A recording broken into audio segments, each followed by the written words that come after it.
I'm Tracy Matson, Certified Professional Dog Trainer, and I will be answering all of your training and behavior questions today. Also, when you ask your questions to be entered into our drawing, make sure you put your name and where you're from, and that enters you into our drawing.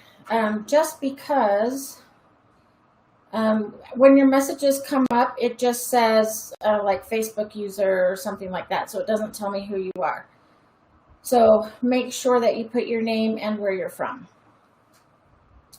We do this every Wednesday night at 6 until usually around 7:30 or a little longer. So as soon as people jump on, I will start answering questions. Hi, Jade. Jade's on my lap. So here's Jade. She's helping tonight.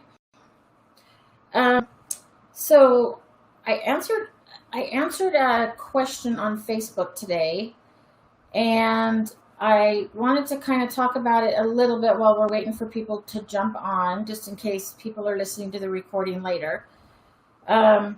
But I wanted to talk about muzzles, and I actually had a muzzle here, and I took it home to do a video for everybody, and I left it there. But using a muzzle, if it is done right, is not a punishment. It's a very necessary tool that a lot of us trainers use, and anybody that has an aggressive dog that is capable of biting other dogs or other people definitely should be conditioned to a muzzle. So it's not an aversive tool if done right, and in the video I will show you how to condition your dog to that and make it positive. So for those out there that are wondering about muzzles, absolutely. I like to use a Baskerville Ultra with my clients. You can mold it to their nose and face, and it allows them to still eat, drink, pant, take treats, things like that. So the ones that like close their mouth, like the cloth muzzles, the ones that they use in the vet, those kind are only good for at the vet or like maybe at the groomer. But for training, no, I wouldn't use those because they can't open their mouth, they can't pant, they can't take drinks of water. But like a basket muzzle is totally appropriate, and even though my dogs right now don't need to be muzzled, I always get them used to a muzzle just in case. Okay, so we have a question already. We have Glory from Connecticut. If you see me looking away, I'm just writing down your names so I can enter you. And Natasha from New Zealand. I think, Natasha, you were here last week, right? And it's like 2 in the morning or something. So you guys are diehards. Of course, I'm usually awake at 2 in the morning too. Okay, so let me answer Glory's. I'm still trying to get used to this new platform we're using, and it's kind of weird. Okay, I was wondering how I can get my 6-month-old puppy from jumping up to steal food and also jumping up from the playpen when she sees me. So are you talking about like at the table? So what I do is I will teach my dogs like a sit, stay, or a down stay while I'm eating. If you're like walking around eating food and your dog jumps up to grab it, you can turn your back and ignore them and then ask for a sit. If you are wanting to eat without the help of your dog, then like putting them in a crate is totally appropriate. Put them in a crate with a toy or a chew toy like a yak chew or a turbo tendon or something that's going to take longer. Put them in a crate, let them enjoy their thing so that you can enjoy your food. But yeah, my own dogs beg, but the reason they do is because I reinforce that because I do feed them from my plate. However, they don't jump up to grab it. They sit because they know if they sit, they're more likely to get a handout.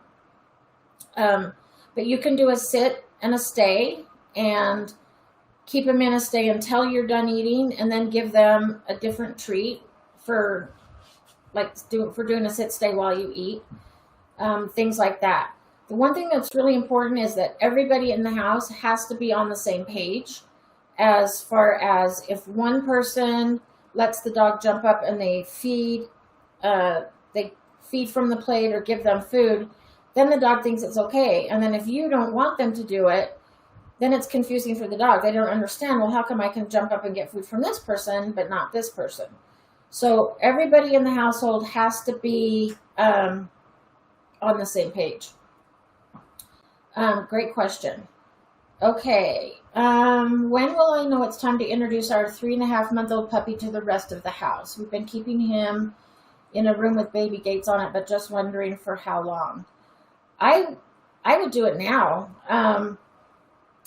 Are you restricting just because of the potty training issue?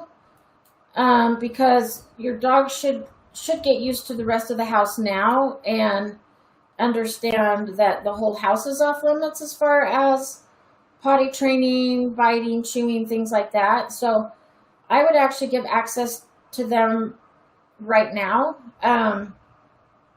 I do have baby gates in my house to restrict them at certain times. So like if I'm not home, I don't want them to go upstairs, or I don't want them to go in the kitchen. So I have baby gates. But if I'm home, they pretty much have access to everything. And then if I have a puppy staying with me, then I just monitor them and always supervise. So if I catch them starting to chew on something, or I catch them starting to like squat or lift a leg, then I hurry and interrupt, like, hey, and then take them outside to go potty. Because at some point, they are going to have to learn, this is the house, you're not allowed to chew, you don't potty in these areas. So they won't learn that on their own. So I would go ahead and introduce them now. And just start teaching them that this is the domain, and you're not allowed to chew in here, you're not allowed to potty in here. Okay, Natasha, my 10-month-old toy poodle is super reactive to people coming to the door or making noises outside. I think he's getting louder. Okay. So one thing that I would do is, I actually worked with a client this week who has 2 little dogs that just go crazy at anything outside or anything, anybody coming to the door. So what we taught them was a flight cue. And what that means is I turn 180 degrees and go the other way and have the best party and treats ever. So first we start with, I actually will take my water bottle and I'll put it on the ground. I keep forgetting the camera's like backwards. So I put it on the ground, and as soon as the dogs go up to sniff it, then I throw treats behind them, and I use the word retreat. You can use the word walk away. You can say party time, like whatever you want to say. I throw treats behind them to get the dog to turn, and then we run the other way and go, yeah, good dog, good dog, good dog. And then I throw treats, and so they're getting treats. The treats that I use, it has to be something that the dog never gets any other time. So, like if I say the word Thanksgiving to you, this image of turkey might pop into your head. It doesn't for me because I don't eat meat, but for most people, or like if I say Christmas, you think about, oh, lights, we get Christmas trees, we get lots of food, we get presents. So you want your flight cue to reflect something like that in your dog's mind, like, oh my gosh, I get bacon. When I hear this word, I get bacon. And so I start with something low value, like my water bottle. Then I might use something a little bit higher value. And again, you're going to use a really high value treat that your dogs only get any other time. So then when they hear a noise at the outside or a knock at the door, you can say retreat. And then at first you're just going to toss it behind them just to get them turning. And then you can increase distance. So then it's like, okay, we're going to run to this back room, and you're going to get your Kong stuffed with super yummy low-fat cream cheese or whatever. I actually have a trainer friend who uses chicken hearts as her high-value flight cue treat, and that is her flight cue is chicken hearts. And so now when somebody knocks at the door, that is actually her dog's cue. So they've learned that, oh, there's somebody at the door, that's our cue. We're going to run to the back room and get our chicken hearts. So you can do that. You can also desensitize them to certain sounds. So when they hear a sound outside, you can reward them for calm behavior so that they learn that that's the behavior that you want. Sometimes I will redirect to like, hey, over here. And I'll do like hand targeting or watch me, and then reward for that instead of the barking.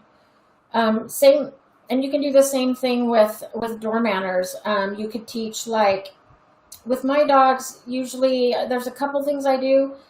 One of them is I'll just have them sit and wait. And then when I go to open the door, if they get up, I close the door. And I actually have a sign on my door that says, dogs in training, thanks for your patience. Don't be offended if I close the door in your face. So if the dogs move, the door closes. If they wait, then I open it, invite somebody in, and then I tell my dogs they can calmly say hi. So I do kind of a go to your spot and wait while I open the door. So there's a lot of different things that you could do, but just think about, okay, what do I want my dog to do instead of barking at the door or instead of barking at the noises outside? What do I want my dog to do instead? And then reinforce that behavior. Hope that answered your question. Oh, it's only 1 p.m. there. Okay. Somebody, who was it that was here last week, and it was like 2 o'clock in the morning for them? Okay. When you put your questions down, don't forget to put your name, except I know that's Emily that says, she almost forgot, from Virginia. Okay, I'm going to write down a couple names before I forget, and then I'll answer. Okay, the one from Jacksonville, Florida, what is your name? And from Texas. So all I see is something that says Facebook user. So I need to know your name so that when I do the drawing, I can announce a name. And then plus I email Pupford and let them know who the winner is. So give me your first and last name and where you're from. Okay, I have 2 male dogs who absolutely hate each other. They used to get along so well, but now they always fight. Corgi versus American Bulldog mix. They walk well together but fight within the home even though we just moved. What should I do? Okay, so if you just moved, it could be that. It could be the trigger that they're in a new environment. So there's a lot of things I would want to know. 1, are they neutered? If they're not, I would neuter them. 2, how old are they? There's a chance that, you know, they're in a new area, so behaviors can sometimes change when you know, environment changes. So I would want to know if they're intact, how old they are they going through like an adolescent teenage stage? What is happening right before they fight? So are they fighting over food? Are they fighting over like bed location? Are they fighting over people? Things like that. With a new area, it could be that they're trying to figure out where their place is in the social hierarchy. I'm not talking about alpha, and I'm not talking about dominance. Those are 2 words that are often very, very misused. So, but there is a hierarchy within the home. And so sometimes dogs, depending on their age, and again, when they go to a new environment, it could be like, okay, we're in a new place now. Has anything changed? Am I, you know, still, you know, top of the hierarchy over this other dog? Things like that. One thing that you can do is, the first thing we always do is environmental management. So if they're fighting in the home, first thing I would do is always be able to supervise them. So keep them separated with baby gates. The only time they get to be together is if you are there and can watch or manage them. It's good that they're going for walks together. Another thing that you could do is fun things outside, like nose work, but not if they fight over food. You can still do nose work like the Go Hunt game, but you have two dogs on a leash with two different handlers, so they're side by side, but not close enough to where they're going to get each other's food. But if they're doing something fun like that, where they're mentally engaged and they're doing nose work and they're having fun, then they're like, oh, you know, when the other dog is here, we have lots of fun. So like going for walks, doing puzzle toys, doing fun things in the presence of the other dog can work. It just has to be very, very managed so that nothing bad happens. So for now, I would just keep them separate unless you can manage them. And then, yeah, if you can give me more information like age, status, you know, stuff like that. How long have you been in this new home? And then what's happening right before they start fighting? So like, is it when you put their food down? Is it when you sit down and one wants to sit on your lap and the other one gets jealous? So if you can give me a little bit more information, I would be happy to answer that. Okay, Texas. We have somebody from Texas. Remember, please tell me your name, because I can't enter you in the drawing if I don't know your name.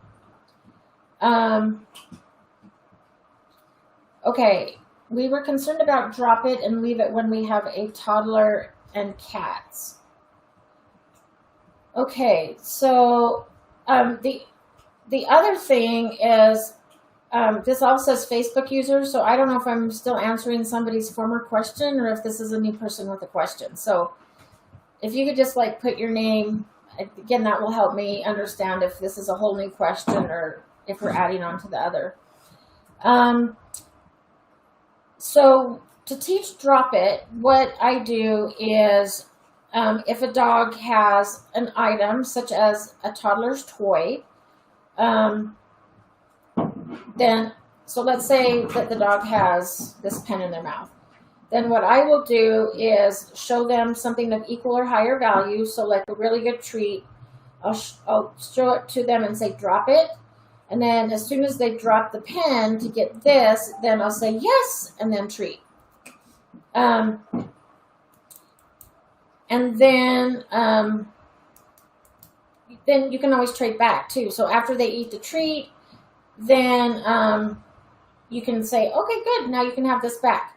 But I don't always give the original item back. Sometimes I do, just in trades, so that the dog says, not only do I get a yummy treat, but I also get my item back. So it's like a person that you say you lend your car to a neighbor and they bring it back, you know, filled with gas and totally detailed. Then you're like, oh man, you can have my car anytime because it comes back full of gas and detailed and everything else. So, but then sometimes I don't give it back because if they have something they're not supposed to have, like a sock or a toy that could get lodged, sometimes I don't give it back. But I always trade for something better. I kind of do leave it the same way. I will start with something in my hand and say, leave it. And then let me see if I can move this camera a little bit. I'll say, leave it. And then as soon as the dog backs away, then I will click and give them something better. So they don't ever get the leave it item. So for like a cat, I would say leave it. And I would practice this on leash so that you can reinforce it with the leash. So I would say leave it. And then if they don't do it on their own, then start to back up. You don't want to jerk them, but slowly back up and start to reel them in. And as soon as their head turns, their focus turns from the cat to you, that's when I click.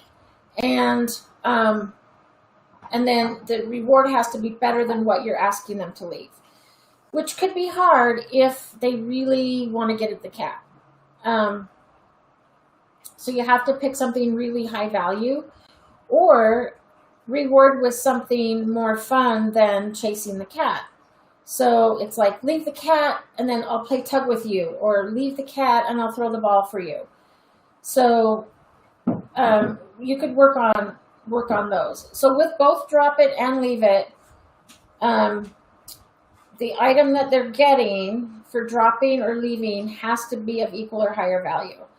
Otherwise, if they're saying like, oh, you're just going to give me a piece of kibble, well, heck, I'm going to go chase the cat, or I'll eat this sock because it's nice and smelly and it's much better than what you're going to give me. So yeah, try that. Oh, and Emily, my phone's dead. So I would love to have you send me the questions so I have names, but I just want to plug it in and for some reason my cord is not working. So it's a brand new cord, but that's how technology and I roll. It just does not like me, but at least this is working. So that's good. So yeah, if my phone were working, I would have you send me the questions, but it's not. But thank you. Okay, my 5-month-old keeps going on the couch. We tell her to get off, and she gets off and knows she's supposed to be off the furniture, yet I must tell her at least 3 times a day to get off. Yeah, you just have to, like, be really consistent with that. So the first time I say off, I will lure with a treat, and I'll say, like, hey, off. And then as soon as they do it, then I reward. Then if they get back on, because they're like, oh, if I get on the furniture, then when I get off, I get a treat. They don't get a treat. When I'm teaching off, yes, I will treat every single time so that they learn the word off. Once I think they know it, then the second time I'll just say, hey, off. And then as soon as they're off, I'll say, oh, good job. So my tone changes, and I'm not yelling. I'm just kind of being like, hey, off, you know better. And then, oh, good girl, good job. And then my whole tone changes. You can also send them to a mat, like, okay, go to your mat, do a downstay, things like that. And if your dog's only 5 months, they're still trying to figure stuff out. And, like I have one chair that the dogs aren't allowed on for people that come over that like don't like dogs all over them or don't want animals like in their lap. And so they never get on until somebody goes to sit down there. Then they're like, oh, I want to go sit on somebody's lap and say hi. So I do have to remind them, like, hey, off, you're not allowed up there. And then if they keep trying, then I'll send them like, okay, outside, or like go to your mat, or I'll send them somewhere else and give them a different behavior to do. So my guess is that your 5-month-old just hasn't learned yet. And also, again, everybody has to be consistent. So if one person lets them on, then they're not going to understand why they can't get on all the time. So everybody in the house has to be on the same page as far as like no furniture, no bed, stuff like that. Okay. Tip for training a dog with neurological issues. I need a lot more information. Like what kind of neurological issues? Specifically, what's going on? That's too vague. I need a lot more information. I did have a dog once with a spinal cord injury, and so we did have to tweak his training a little bit. He just walked funny. But yeah, if you can give me more information, that will help. Because there are ways that you can work with animals with neurological issues, but I need like specifics, like specifically what's going on. Okay, my 3-month-old lab acts like a maniac in the morning. We go outside for a walk and potty, and when we come back in, he's all ankle biting and overexcited. Okay, so dogs are what we call crepuscular, which means they are most active first thing in the morning and at night. So right when they wake up, they are going to be full of energy and full of excitement. And then they'll sleep all day, and then after dinner, they're going to be crazy again. So I would use that time to train because training is going to tire them out. So try doing like a 15-minute training session, do some nose work with them, send them, so have them eat their breakfast in a snuffle mat because that's going to engage their brain. It's going to engage their nose. It's going to tire them out. It's going to give them a job. So I would definitely do like a puzzle toy, something where they have to figure out how to get the food out, snuffle mat, things like that. And then you can do the bite rule that I've talked about before, where if he goes to bite your ankles, then you redirect to a toy. And even engage, like play flirt pull or play tug or something like that. Then, if he goes back to biting your ankles, you calmly pick him up, put him in his crate with a toy, because we don't want a bad association with the crate. So put him in there with a toy, and then for 1 minute, let him decompress, settle down, let him back out. If he goes back to your ankles and starts biting, then calmly back in the crate, cover the crate, and let him hang out for a little bit longer. And then, again, always think about what do I want the dog to do instead. So dogs that bite a lot, I do seeing mats a lot because it redirects them and it gives them a job. But I'll also do a training session like, okay, we're going to do sit, we're going to do watch, we're going to do touch, we're going to do wait for food, because that will teach impulse control as well, which will help.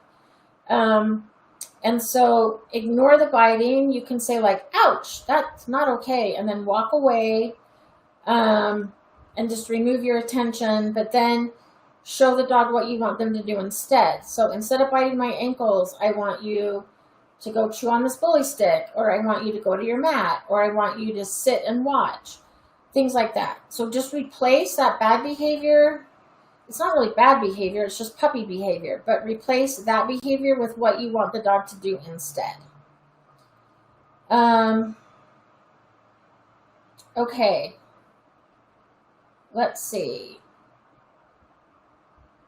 Actually, Emily, if you can hear me, if you could take down names and where people are from, if they're putting it, then at the end, I'll ask you to choose a winner.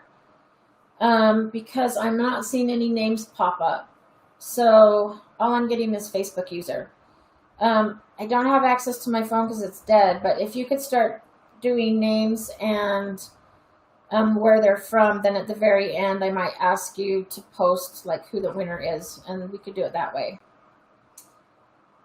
Okay, how do I crate train my 5-month-old blue heeler puppy? She only ever gets put in there on the weekends when running errands and going out to eat, so she's never in there for no longer than 4 hours. Every time I put her in there, she uses the bathroom. I take her out before I leave. I don't put food in there, and I always put a couple toys in there with her. I would start putting her in the crate a little bit every day. If you're only putting her in there on the weekends, then she's not getting used to the crate, and it could be an anxiety thing. So if she's getting like separation anxiety to where, she's like panicking because you're leaving, that can actually make her go to the bathroom in her crate. So I would start, putting her in the crate first where she can see you. So put her in the crate and do dishes or dust or like do work on your computer or whatever. And then when she's calm, just walk by and toss a treat in the crate and walk on. So treat her when she's in the crate and is being calm.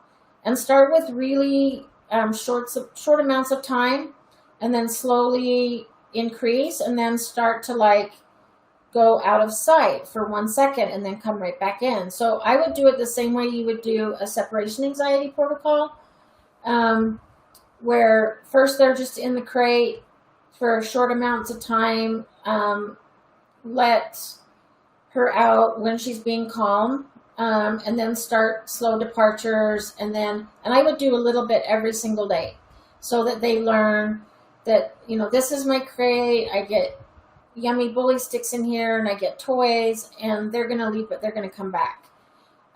So if you're only putting her there on the weekends, even 4 hours for a dog can, if they're in like panic mode and they're not used to being in the crate, then yeah, it's probably more of a panic separation anxiety type thing. So I would start working on crate training every single day, and start out with 5 minutes, work up to then a half hour, and then an hour, and do some of it every day, slowly increasing time, so that on the weekends, when you do have to put her in, then it's not so traumatic for her. Okay. My dog knows that she doesn't go into any bedroom besides the one with her kennel. Don't want the shedding or dander where we sleep, and it works. Best rule I ever made. Oh, good job. Okay. Yeah, that's good to know. Maybe I should try that. All my 3 dogs sleep with me, and they have access to all the furniture except for the one chair where they're not. But at my house, we're just used to dog hair and cat hair. Okay. My 6-month-old golden doodle is now chewing and destroying his toys. He has his adult teeth. So they're still going to chew. Even if they have their adult teeth, they're still going to chew. I would maybe try to get stronger toys. Like, do I have any here? So this is like the Kong Wobbler. It's really sturdy. And then you can put treats right here, and then the dogs have to like roll it around. My pit bulls cannot chew through this. Kong also makes a black, smaller Kong that you can stuff with peanut butter. And I have yet to see a dog that can destroy that. So they can chew on it, but it's really tough. They can't destroy it. Yeah, if you're using like squeaky toys and things like that, those last 20 seconds at my house, and as soon as the squeak's done, then they're done. But they will destroy their toys. It could be too that your dog needs more mental stimulation. So think of other things like puzzle toys, where they have to figure out how to get the treats out by rolling them around. Doing nose work. So you can hide treats or little pieces of kibble all around the house and tell your dog to go hunt. Saving like your Pupford or Amazon boxes and placing them around, and put a treat in only one of them, and then say find it, and let your dog like explore and sniff all the boxes to find which box has the treat in it. So if he's chewing a lot and destroying stuff, then he probably needs a little bit more stimulation, mental stimulation. So nose work is great. Things like agility, puzzle toys, things like that, just so they kind of have that outlet. And stronger toys. I had a bunch of toys here at one time. Use like a slow feeder. So put treats in a slow feeder. Or a licky mat, things like that. They do make toys that are really durable that they're not going to be able to destroy. As much as I love rope toys for tug and things like that, but my dogs will chew on them until I have little strands of rope all over my house. So rope toys are a thing of the past at my house. We stick with like Kongs, Nylabones. Nylabones are pretty tough, and so they can chew on them. And I mean, we've had the same Nylabone for 3 years because they just are indestructible. Okay. Let's see.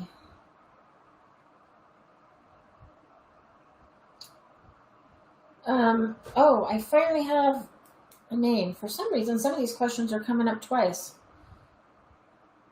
Okay, so I do have Teresa. So remember, if you don't put your name down, you won't get entered in the drawing. So Teresa Feltz. Oh, so you guys must be like an hour behind us, depending on when you posted. Because it's 6:30 here, and it was 5:15 when you posted, and I started this at 6. Okay, so Teresa from Canada. Oh, Deb from Maryland. Oh, good. Now I'm getting some names. Thank you for putting your names and where you're from. Anita. We finally found, if you've been joining us before, we've had problems with some of the platforms and the chat box not working. So Emily's been nice enough to, when we do this, she's like sending me your questions, which has helped. And then now we have this new platform that works. It just, everything that comes up says Facebook user. So let's see. I have Anita from Jacksonville, Florida. Hannah from Texas. This is awesome. Megan from Orange County, California. So my mom grew up in Costa Mesa. So we used to go to Newport Beach area a lot during the summer to visit grandparents and play in the beach. Okay. Rachel. I'm just going to take some names down really quick and then I'll answer some more questions. Seda from Pennsylvania. Nubia, tips on heel for a dog that won't get it. Yeah, so when I teach a formal heel, now if we're going for a walk, I do like to let my dogs just sniff and explore because it's good mental stimulation for them, but I don't allow them to pull. If we are taking a test or if we are walking through a crowded place where I need them right by me, what I will do is I will do one step at a time. So I'll start with the dog sitting next to me, and then I'll say heel. I'll take one step and ask the dog to sit, click and treat. And then we do 2 steps. So I'll say heel, we'll go 1, 2, ask the dog to sit, click and treat. While we're heeling, I will ask the dogs like, watch me. I have them hand target, so I'll put my hand right by my side where I want the dog, and so that their nose goes right to my hand.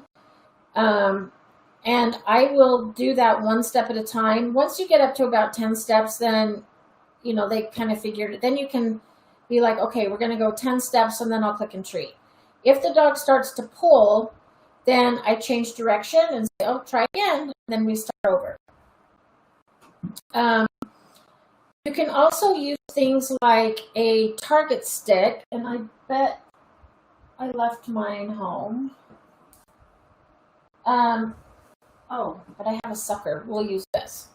Okay, so a target stick has a little ball on the end of it, and you can actually like pull those pointer things. And I will take and it has a ball on the end, and I will dip this in peanut butter, and then I'll put the target right where I want the dog to be, like right by my side. And then I have them follow the target stick. And so that like they're literally following this to lick the peanut butter, and they learn to stay right by my side. So I've done that as well. Another thing that you can do is drop treats like right in front of the dog to get them to slow down. So it's like, so at first I drop every step. So kind of like when I do the heel and we just do one step at a time, I will drop a treat every step, and then every 2 steps, and then every 4 steps, every 8 steps. If they can't do 8, I might back up to 6. So it refocuses them to the ground, and it gets them to slow down. So yeah, you can try some of those as well. Courtney from California. We have a few of you from California tonight. Mohammed. Anita from,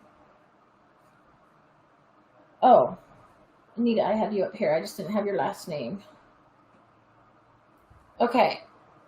Let's see if we have any more questions. It's not scrolling. Okay.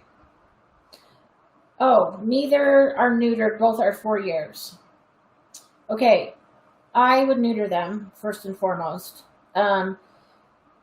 Sometimes it's okay to let dogs go. They are finding now that the longer you go, it can, there's health benefits, but as soon as we start seeing behavioral issues, it is time to neuter. So that would be the first thing I do, is neuter both of them. Let's see, I believe the Corgi is fighting for me. One is my boyfriend's dog and one was mine. And when we moved in together, everything became worse. Yeah. So I see that a lot. So I would keep them separated and only let them in together. Another thing that you can do is,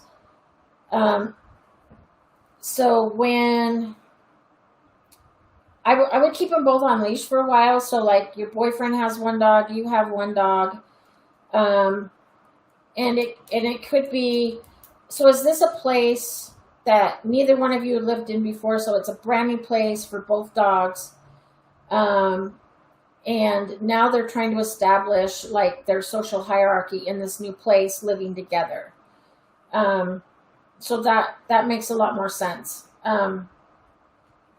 I would neuter. And then you can do things like, I would do a lot of mat work. So relaxation protocol, go to your mat and be calm and then treat for calm behavior.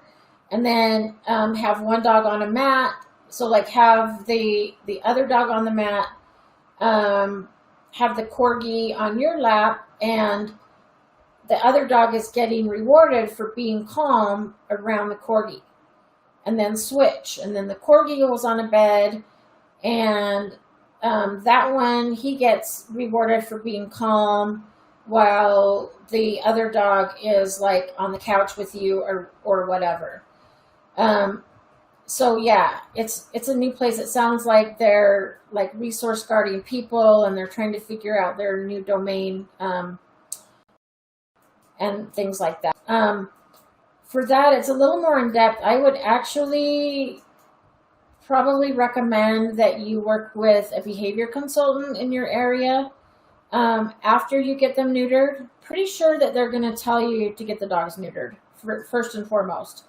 And then, having somebody come in and show you like how to manage your environment, how to maybe set it up,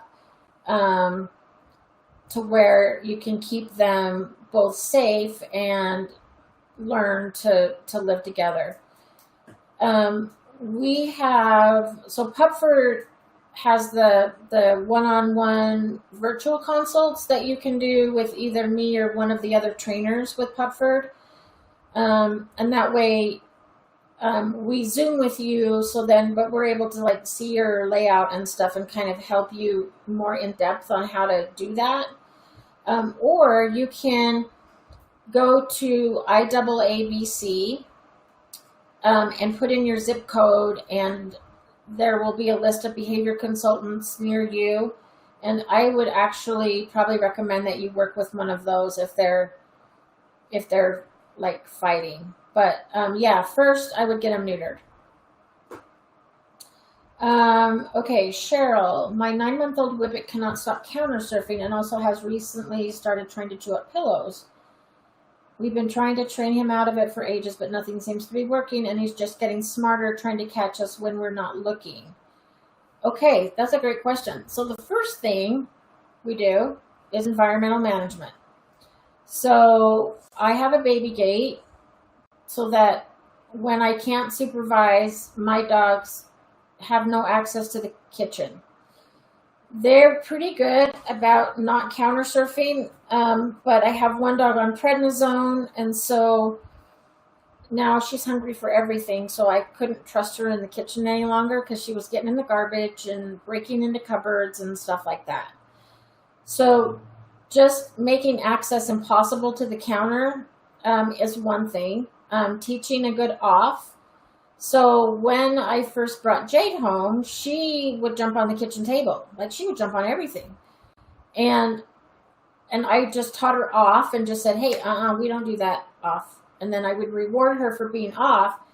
And I could tell when she was getting ready to jump up, like either by the counter or the kitchen table. And I would say, hey, sit. And then when she would sit, then I would reward her for the sit.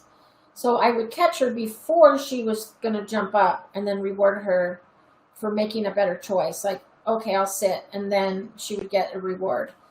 Also making sure that there's nothing on the counter that's going to be reinforcing enough for the dog to want to get on the counter.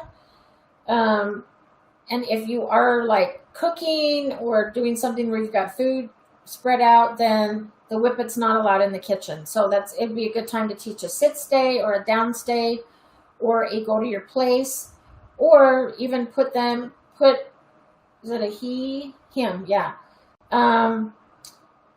Put him in a crate with a yummy chew object or a toy and let him chill in his crate while you're cooking.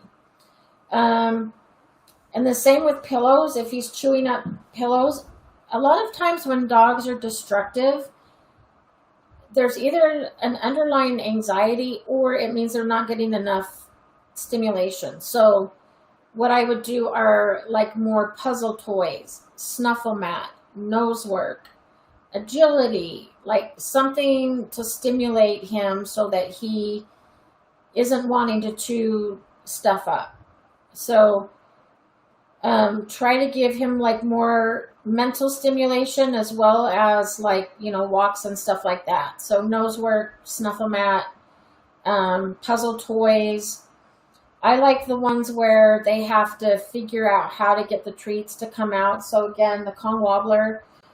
You can actually use an empty water bottle and fill it with treats, put the lid on, and then poke a few holes with scissors. So the dog has to move this around and figure out how to get the treats to come out of the bottle. So this is a nice cheap way to do it where you don't have to buy a toy. And most dogs love chewing on these things because they make sound. So pushing this around, make sure the hole is little enough just so like one treat at a time falls out, that they don't all fall out at the same time because then it's not fun anymore. But stuff like that is very mentally enriching. So I would try something like that as well. And then just limiting access. So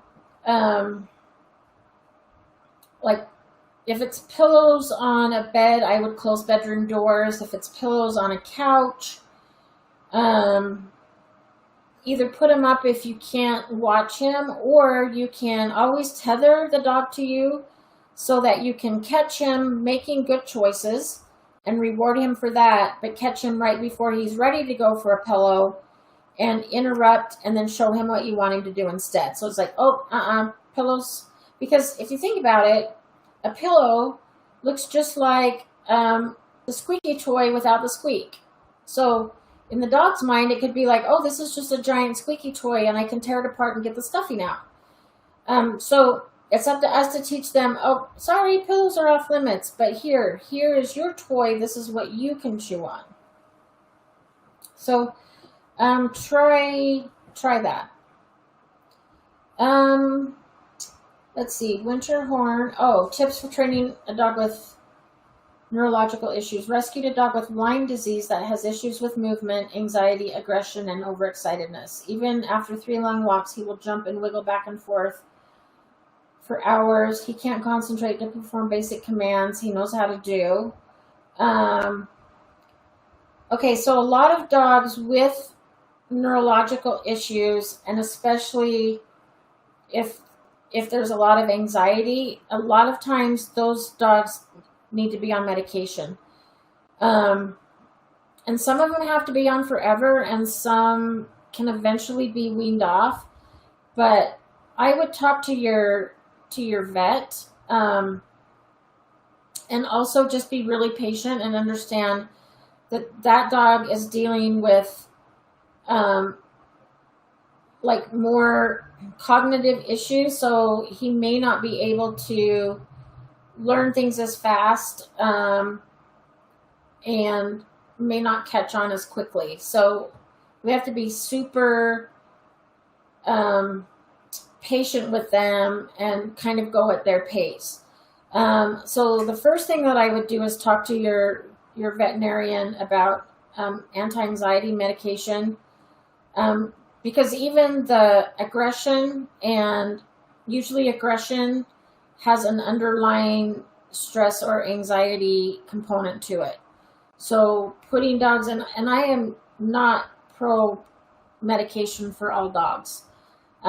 In fact, sometimes I tend to try more natural stuff first. So you could try like a thunder shirt or lavender essential oils or things like that. But for severe neurological issues, then I would probably talk to the vet first and get some meds on board, and then see, because as long as the dog is like overly aroused, super anxious, they're not in learning mode. Like at that point, he can't learn. And it's not a matter of taking him for all these long walks. It's more of a cognitive thing that he just can't like focus. So, we need to first deal with that underlying component and get him to a point where he can concentrate. So you could also try using higher value treats so that he can focus more and be like, oh my gosh, you're giving me salmon or you're giving me boiled chicken. So maybe making it more reinforcing for him so that he not wants to, but can maybe focus more for something higher value. But yeah, that one is going to be a tough one whenever we're dealing with Lyme disease. In fact, I was just reading about Lyme disease and neurological stuff today. So first, bless you for rescuing a dog that had Lyme disease, because it can be, I did have a disabled dog, and it was the best thing in the world. He was amazing. But yeah, he had his issues, and we just kind of had to work through them and realize that he's not going to be a normal dog. He is going to have his limitations, and you just kind of learn to adapt. But I think before you can deal with being overexcited and aggression, we've got to deal with the anxiety first. So, maybe even a veterinary behaviorist is a vet that goes to 4 more years of school, and that's all they deal with are behavioral issues and neurological issues and things like that. So if you don't have, a vet that can help you with that, let me know. You can email me at Tracy with an I at pupford.com, and I can refer you to a veterinary behaviorist. You'll probably be doing a virtual consult anyway with them. There's a really good one in Washington, and then there is one, is it either Colorado or Missouri? I can't remember, but I can give you a good referral for a veterinary behaviorist. Linda Catania. Okay, let me put you in the drawing. We have a lot of people from California. And then I'll put Winter in as well, since I forgot. Okay, I have a 4-month-old Brussels that's following commands well, but wants so much nippy and jumping my legs and hands. Okay, so sometimes I see people I don't know if you're doing this, but a lot of people will be like, pushing the dog off, and they're actually engaging the dog. So they're actually reinforcing that behavior by saying, oh no, get off, pushing them away, and they keep coming back. So you want to make sure that you're not reinforcing that behavior. What I would do with a dog that is jumping first is turn my back and ignore, and then ask the dog to sit. Because if the dog's sitting, he can't be jumping. So think of something incompatible with what he's doing. If he's getting nippy, redirect him to a toy. It's like, oh, sorry, can't chew on my hands, but here is your rope toy, or here's something you can chew on.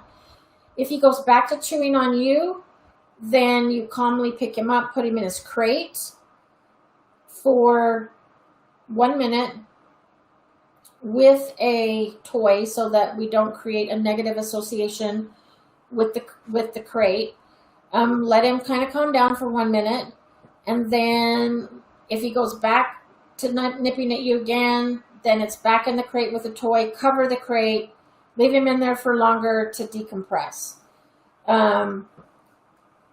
And so I learned this from another trainer. We call it the 3-bite strike rule, or 3-strike bite rule. So the first time we redirect to another toy. Second time we put him in a crate with a toy to decompress. Third time they go in the crate, cover it, and they get a longer timeout because they're probably overly aroused, and so they need some time to chill out and kind of decompress. So, and then again, make sure that you're not inadvertently reinforcing it. Sometimes when people like kids, if they scream, if they run, the dog thinks it's a game. And so to dogs that have like a high-pitched bark, that's like an invitation to come play. So like when kids scream, it's like, oh, they want to play. And so it can kind of make it worse. So just make sure that everybody like stays calm and doesn't inadvertently reinforce that behavior. And then think about, okay, what do I want the dog to do instead? I want him to sit. Or I want him to hand target because they have to do that with a closed mouth. Or I want them to go chew on a nylabone, or I want them to do this, and then reinforce that behavior. If they're so crazy that they're just like chewing and biting on you nonstop, then they probably need to go in a crate for a nap, decompress. Rachel, how can I stop my 4-month-old pup to stop counter surfing? I've been trying to teach him off, but it's been a struggle. He's also very clingy. He can play on his own when someone's in the room, but when we leave him outside, he starts barking and digs a lot. Okay, so again, with counter surfing, first you want to make sure that it's not being reinforced. So making sure that you don't have anything on the counters that he can get to that's going to be reinforcing for him. So if you are cooking and have stuff on the counters, then the dog doesn't even come in the kitchen. Or they do a downstay on a rug, something like that. So that's one thing, is always manage your environment so that it's not reinforcing. Putting the dog in a downstay somewhere else while you do have stuff on the counter. And then I would start doing really slow, again, departures and rewarding him for calm behavior. So, have him lay down next to you while you're working on and just, intermittently drop treats and say, oh, good calm or good settle. So he knows that that's the behavior you want. And then maybe start to leave him a little bit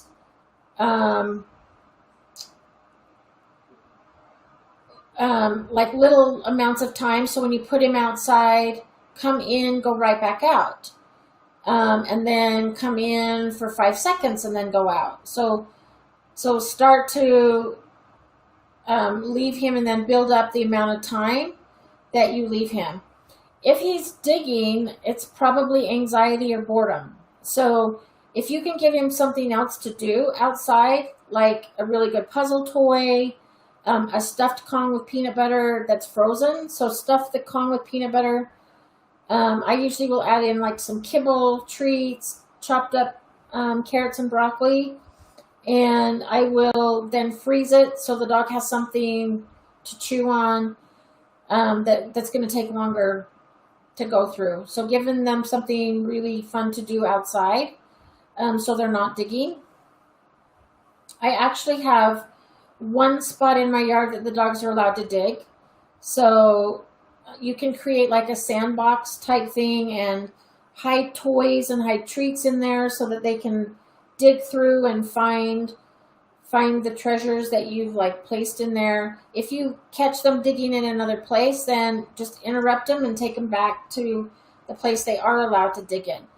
You can also use one of those kiddie pools and fill that with dirt and let them dig in that and hide toys and treats in that and let them dig. Just make sure they're getting a lot of mental stimulation and something to do, because a lot of times digging is anxiety or boredom. So make sure that they're getting a lot of mental stimulation. Rhonda from Southern Maryland, let me write you down. How can I get my dog to not be so focused on squirrels? Walks are horrible with pulling and lunging. Okay, the reason I'm smiling is because I walk a client's dog 3 to 4 days a week who does that very same thing, only here it's chipmunks. So what I have taught him is like a watch me. And so when we go walking, before he even sees squirrels or chipmunks in our case, every time he focuses on me, I click and treat. And then as soon as he sees a chipmunk, I'll just say, hey, watch me. And then if he doesn't, I will like take a few steps back and give him a gentle reminder, like not yank him, but I'll start to take a step back. And then as soon as he focuses on me again, I click and treat. We also work on leave it. And so if I say leave it, if he does it on his own, great. And then so when I'm walking him, I have medium value treats and high value treats. So when he does a leave it for a bird or a chipmunk, which are the two things he's always hyper focused on, then I make sure I give him, like, I take the Pupford salmon treats as my high value. You can use, chicken, hot dogs, cheese, something that's really, really good, so that when they leave that, it's like, oh, I really want to go after that squirrel, but if I leave that squirrel, I know I'm going to get chicken or bacon or something else. So make sure you have a higher value item that you can reward the dog for leaving what you're asking them to leave. I also do a lot of like engage, disengage, or the look at that you've probably heard us talk about. As soon as I can tell by his body language, like he will focus in on a chipmunk before I even hear it or see it. So I'll take a few steps back and I'll just have him look, click, treat. Look, click, treat. And then when he hears the clicker, he learns to disengage because he's like, oh, I heard the click, where's my treat? And so I teach him how to just look at the squirrel, look at the bird, look at the other dog, and stay calm and just notice it. And then I will click that behavior, mark that behavior, and then treat. If we get close enough to where he starts like lunging, then I just say, let's go. And then we turn and go the other way. Because once they're like, lunging and pulling, they're going over threshold and they can't listen. So you want to make sure that even with, and I would start with other distractions before you try to do it with squirrels. But do other distractions and get the dog like to focus on you. So like a really good watch me cue. Sometimes I'll do what's called a come front, which means the dog comes, sits, and focuses on me. And then I will continue to treat for him to focus on me instead of the chipmunk or the dog or the bird or whatever. So, yeah. And then a lot of that is impulse control.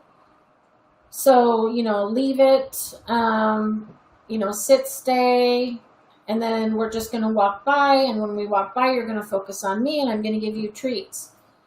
So you could check out the 21 impulse control games that Pupford has put out, because any impulse control is going to help with this. But yeah, a lot of it, since you can't really control the squirrels, just get your dog to be really good at focusing in on you. Teach him what you want him to do. So when you see a squirrel, I want you to focus on me. When you see a squirrel, I want you to come sit in front of me and focus, and I will give you treats. You have to start at a far enough distance, though. If you start like 5 feet from the squirrel, the dog's going to go bananas. So you have to start at a further distance to where you can, get your dog's attention, and then you can switch to decreased distance. So hopefully that answered it. But yes, I'm dealing with the same thing.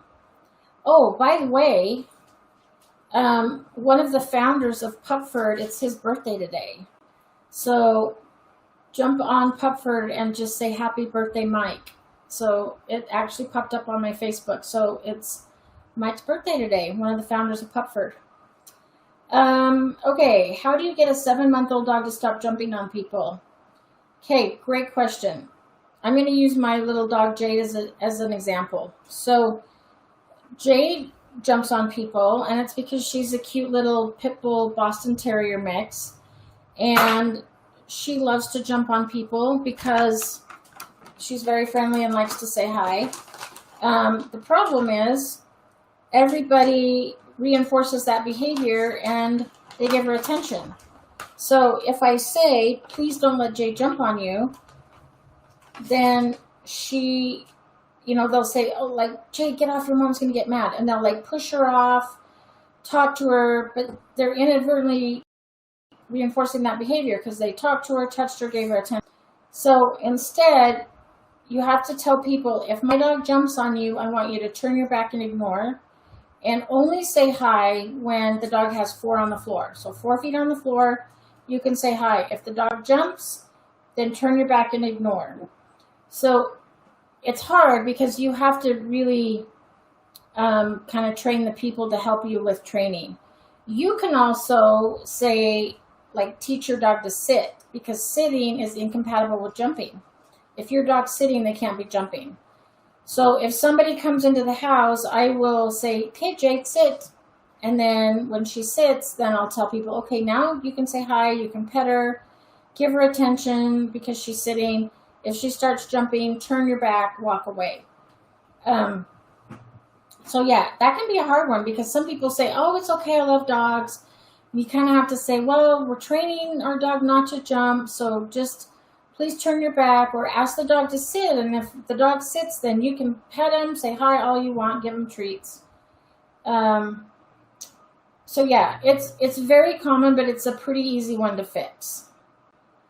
Okay, Tammy, we have a 6-month-old sheepadoodle. She's been terrible about jumping. Oh. Yeah, so exactly what I said to the question right before you was the same one.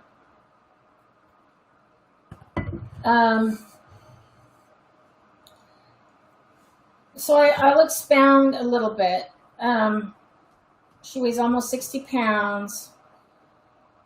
So think about, okay, so this is kind of how I deal with the door manner stuff. If somebody comes over, I will put the dog in a sit and I'll say wait. You can do stay. I mean, there's a difference for me between wait and stay, but wait is like wait a second and then you can say hi. But you can certainly do sit, stay, and then start to open the door. If she starts to lose her mind, close the door. So her behavior determines whether the door opens and somebody comes in or whether you close the door. Then she goes back in a sit, stay. And as long as she's staying or waiting, then you open the door. If she gets up again, you close the door. I do have a sign on I'll put a sign on the door when I'm training this so that people know. Dog in training, I might close the door on you 20 times or whatever. I'm kidding. But most people will be really happy to help you with this because they don't want a 60-pound dog jumping on them.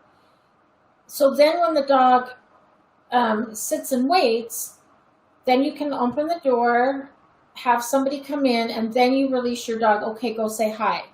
If the dog jumps, I tell people turn your back, or even turn your back and go back outside. So the dog learns that calm behavior allows somebody to come in and I get to say hi, and they might even give me a treat. And crazy behavior makes people go away and I don't get to say hi. So just training that impulse control and training the sit, stay, or sit, wait. So it's like, wait a second, and as soon as you're calm, then you can say hi to them, but only calmly. If you jump or act crazy, they're going to turn around and even walk back out and close the door. So if somebody starts to step through the door, if one of the dogs gets up, I ask them to step back out and I close the door. So it's that negative punishment, which sounds like a bad thing, but really we're taking away what the dog wants. We're taking away the attention of the other person because the dog is acting crazy and jumping. So calm behavior is going to get reinforced. That's going to get the person coming in and saying hi. And it does take a little bit of practice. And you just have to make sure that you're really consistent and doing it every single time, because if you, sorry, it's like really hot in here.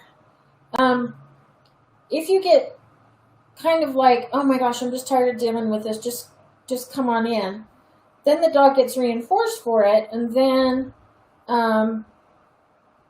they'll continue to do it. So you want to make sure that you're consistent with everybody that comes in the house. Okay. 5, is it 5 for Fifi? Is a 7-month-old corgi. I use shredded chicken and beef cube when training outside. It helps, but not for long. Should I bring toys also? I hold treat behind my right leg and move it forward. If he follows, I click and treat. So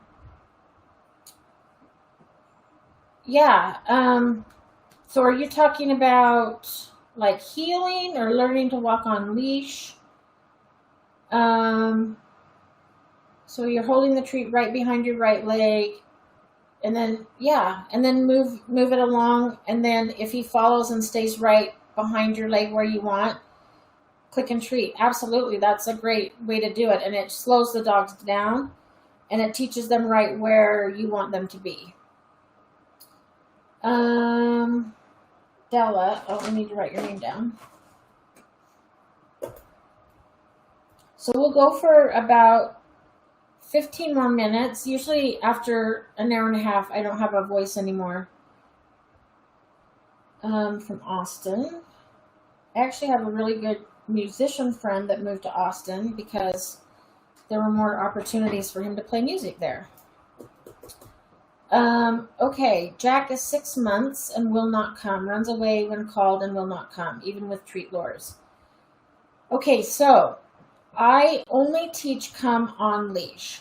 So if my dog is off leash and I am not 100% sure that she's going to come, I don't say the word come. Because every time you say, Jack, come, and he ignores you, he's getting reinforced for ignoring you. He's like, oh, I heard that word, but I'm sniffing and exploring and I'm having so much fun. So one of the tricks is you have to be more exciting than anything else in your dog's environment. So I will always teach it on leash first and say like, Jack, come. And then if he doesn't, then start to back up and reel him in, like not yank, but slowly reel him in. And as soon as his attention goes from whatever's out there to you, that's when I click, or that's when I mark.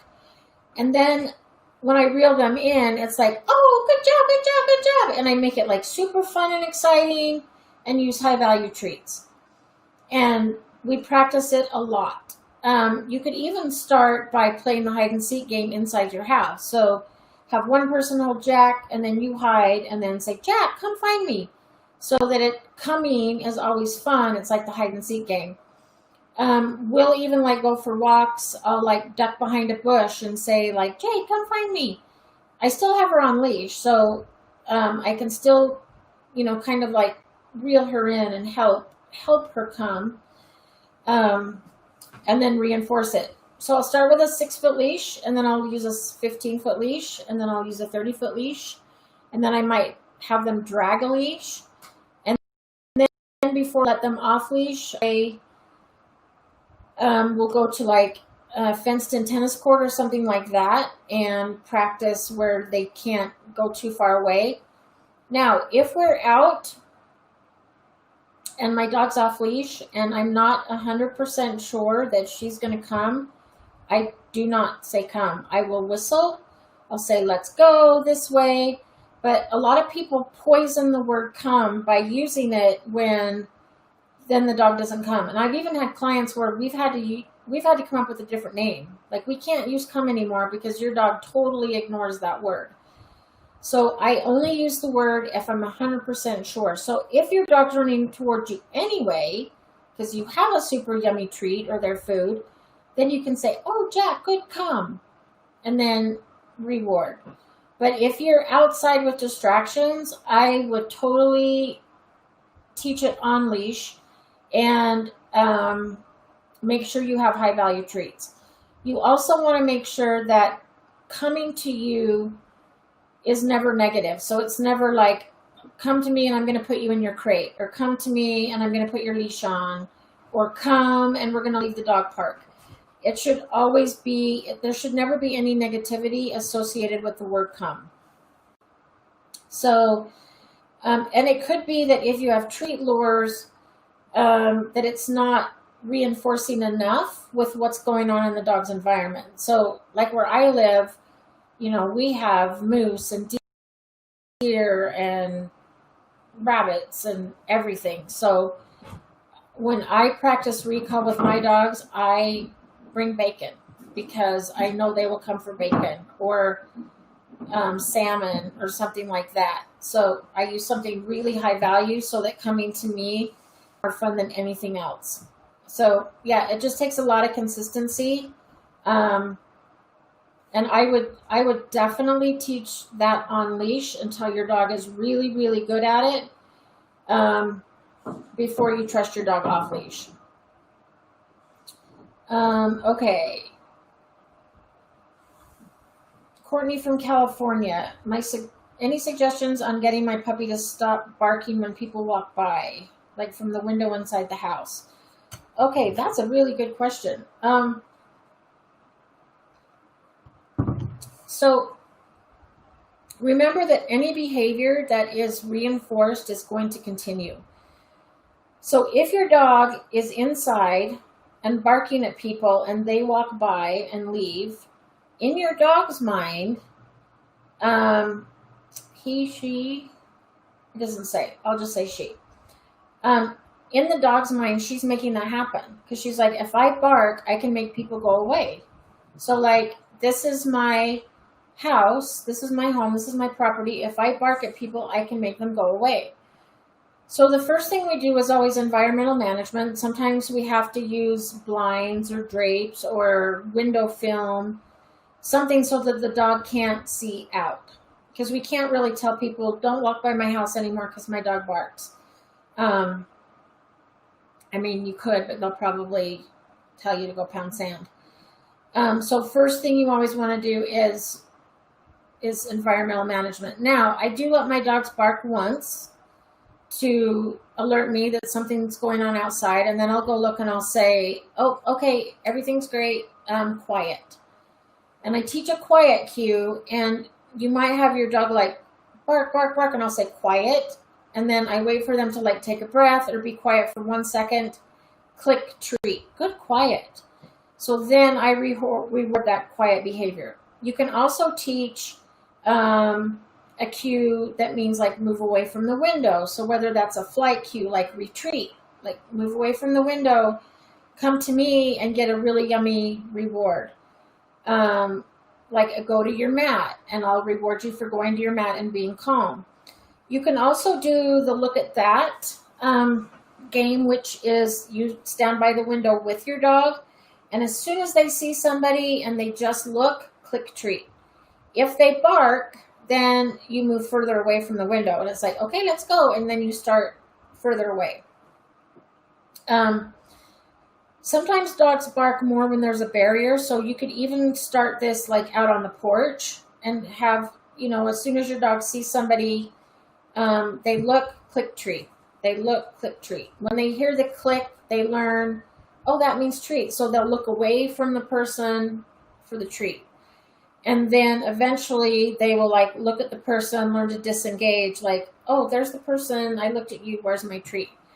Then once your dog can watch people going by outside, then you can move that inside behind the window and do the same thing and teach them, just notice the person, stay calm, and I'll reward you. So yeah, it's very common. And I, like I said, I will let my dogs bark once to alert me, and then I ask them for a quiet. If they're still not quiet, then I move them away from the window, or I bring them in from outside and just remove their access to whatever is going on outside. Okay, I've got time for a couple more. I have two dogs. One is 12 years old and a 6-month-old puppy. 12-year-old has arthritis, so is in pain, and puppy is constantly being at her, asking her to play.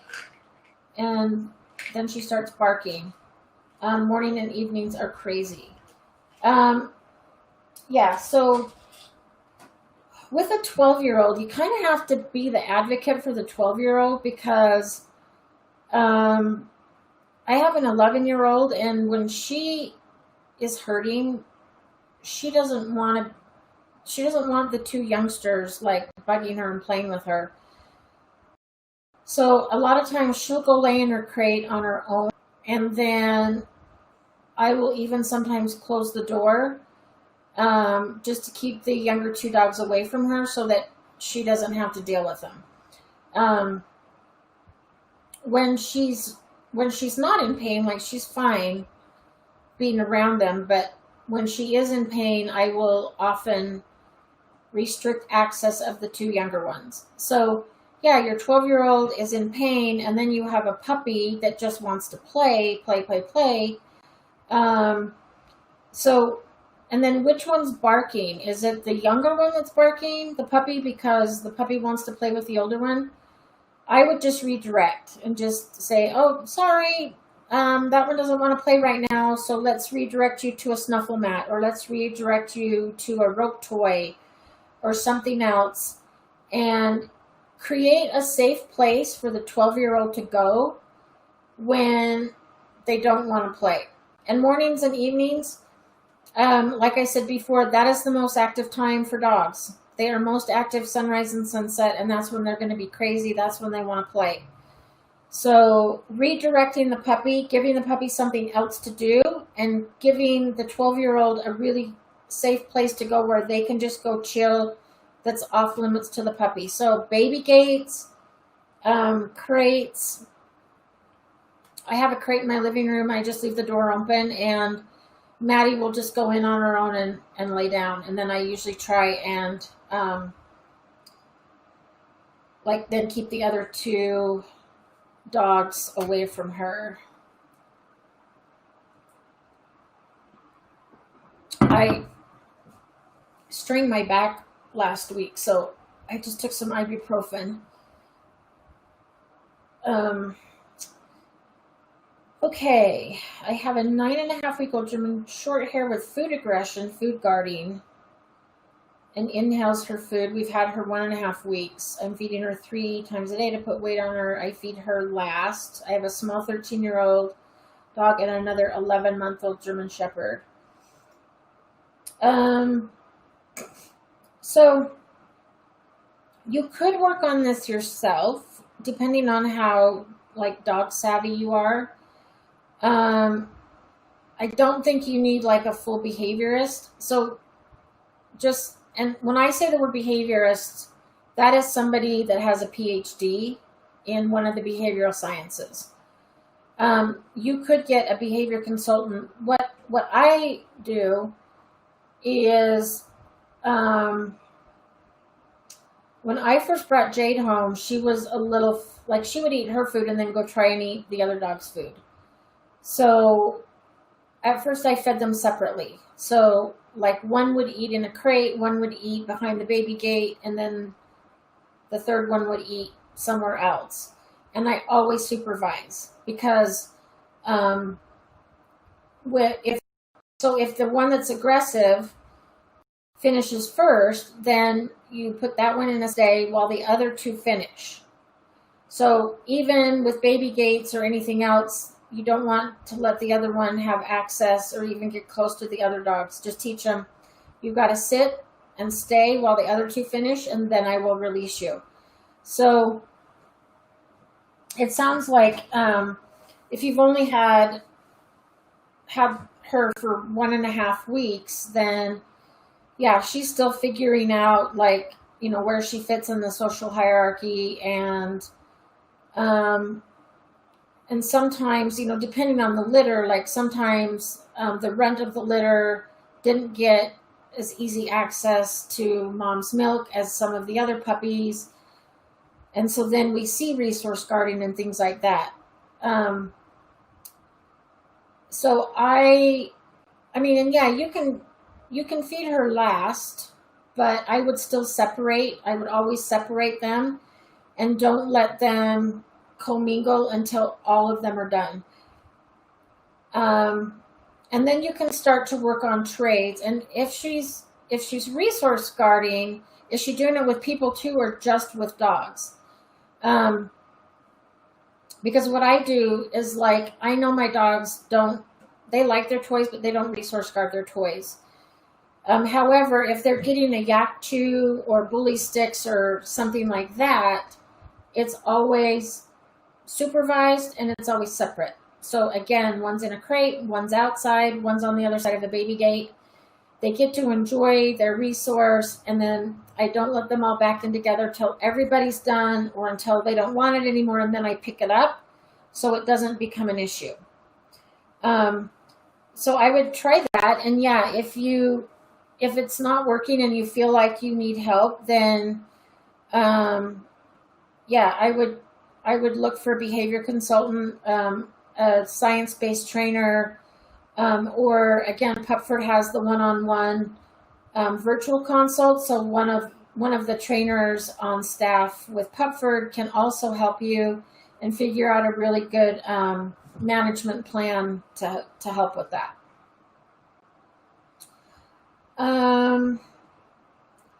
Okay, potty training tricks for a 7-month-old blue tick coonhound. Oh, I bet that's a cool looking dog. Yeah, so basically the rule for potty training with any dog is, I am a big fan of crate training because it helps with potty training. And then take them out first thing in the morning, half hour after they eat, no free feeding, so just scheduled meals. And then make sure you take them out after a nap, after a play session. So the more active a dog is, the more that they have to go to the bathroom. So after a training session, after a play session, after a nap, and then maybe, and then supervise. If you can't supervise, then the dog goes in a crate, or they are tethered to you. Because if you don't catch the dog having an accident, there's nothing you can do after the fact. So I will often tether a dog to me, and so then, or I'll have the dog like in a room with me, and so if I see them starting to sniff and I think, oh, they're ready to go potty, I'll say, hey, come on, let's go outside and go potty. And then we'll go outside, and as soon as they choose to squat or lift a leg or whatever, then that's what I mark. And I'll say, yes, good dog. And then when they're done, then I will treat them. The act of relieving themselves is actually the reinforcer because they're relieving themselves, but I will often do a secondary reinforcer and give them a treat for going outside. If you catch them like right in the act of going in the house, then I'll say, hey, just loud enough to kind of like start, like interrupt, but not scare them. And then immediately, come on, let's go outside and go potty. We do this outside, and then take them outside and then reward them from going outside. But you just have to be really, really consistent. And when you can't supervise, then it's in a crate. because most dogs are not going to go to the bathroom where they sleep. So that's a good way to do it. Okay, let me write down a couple more names, and then got Trudy, Sarah, and we'll do the drawing, and then I'll answer like one more question. Virgo. Okay, Meg. My 7-month-old still mouths, biting to play. I'll try and walk away, and she still bites my behind her legs. Okay, so again, strike one is the dog bites. The first time I redirect to a toy, or like a rope or a nylabone or a chew object. If the dog comes back and bites again, then I calmly put them in a crate with a toy so that we don't create negative association with the crate, with a toy, and we do a 1 to 2 minute timeout. Then let the dog out. If the dog goes right back to biting, that's strike 3. Then they go back in the crate. I cover it. They get a longer timeout to decompress. So it's kind of like negative punishment. We're removing our attention, but we're removing them from us. We're also giving them a chance to calm down and decompress. And then a lot of redirecting, like, hey, you can walk away, but then if the dog bites, it's just like, hey, here, chew on this instead. So we have to constantly replace and let the dog know, here, you chew on this. You don't chew on me, you chew on this. Okay, let me do the drawing, and then I'll answer one more question, and then we'll quit for this week, but we will be back next Wednesday at 6. Okay. This week's winner is Rachel Seda from Pennsylvania. Sorry if I did not say your last name right. But Rachel Seda, Sadeh from Pennsylvania, you are the winner for tonight's free bag of Pupford treats. So if you just email hello@pupford.com and let them know what kind you want, and I will also email them and let them know that you are the big winner for tonight. So you get a free bag of these. They do have new rabbit if you haven't tried them. So it'll give you a chance to try the new rabbit treats if you haven't. Okay, so I'll answer one more question. My 9-month-old puppy, we are slipping with recall. How do I get her to focus on recall? If they're slipping, I put them back on a leash. So if we're out and my dog chooses not to come, then it's like I go get them because I don't want anything negative. If the dog finally comes, I'm going to praise. But if I go get them, then I put them back on a leash, and then we practice with the leash more. And it could be that and coming to you always has to be like really fun and better than anything. So I actually had a client yesterday that I met for the first time, and her recall, she always says, "Come to my party," and that reminds her that the party's here, and this is where the fun and the excitement is, and the really good treats. So sometimes if we forget to reward the dog, even if it's just like tons of praise and tons of affection and, oh my gosh, you're the best dog ever, thank you for coming. Just like make a big deal about it so that, because a lot of times the dog will be like, well, I don't ever get anything for coming, so I'm just going to stay and sniff and explore and do what I want. So coming always has to be really, really fun and really, really exciting. Even if you just like throw the ball again or play tug or give super yummy treats or something like that. So I would go back to putting the dog on a leash and kind of do some remedial training and remind the dog that, hey, it's super fun when you come to me, and this is where the party is, and we'll play tug, or I'll give you super yummy treats or something like that. So I would just go back to doing that. Okay, thank you everybody for coming tonight. And if I didn't answer your question, I try to get in the Facebook community at least once a day for about a half hour, and I try to answer questions. So I'll look for questions there as well. And if not, I will be back next Wednesday, same time, 6 o'clock Mountain Time. So feel free to jump on. The earlier that you can jump on, the more likely I am to answer your question, because we get so many questions that by the end we have a lot that we just can't get to. But I will try. So thanks everybody for coming, and have a great rest of your night, and have a great week.